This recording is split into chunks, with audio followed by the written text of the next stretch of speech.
Nasıl gidiyor? Çok heyecanlıyım. Niye heyecanlanıyorsun ya? Aşağıda 10-15 kişi var anca. O yüzden heyecanlı değilim.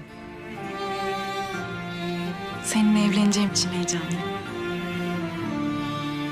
Sen değil misin?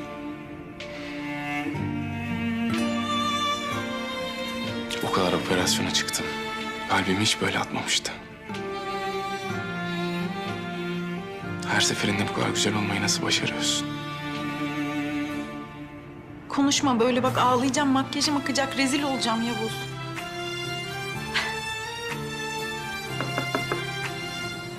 Komutanım, nikah memuru hazır.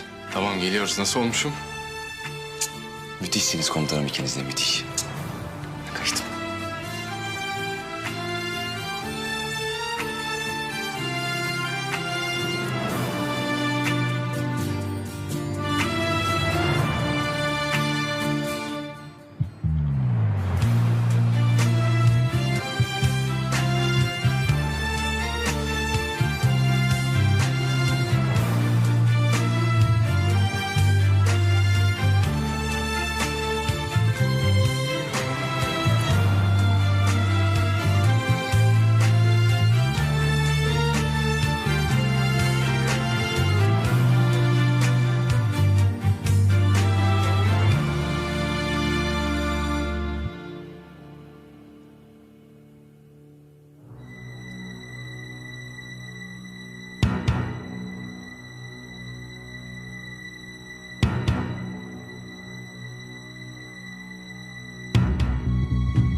Vay kimler gelmiş be!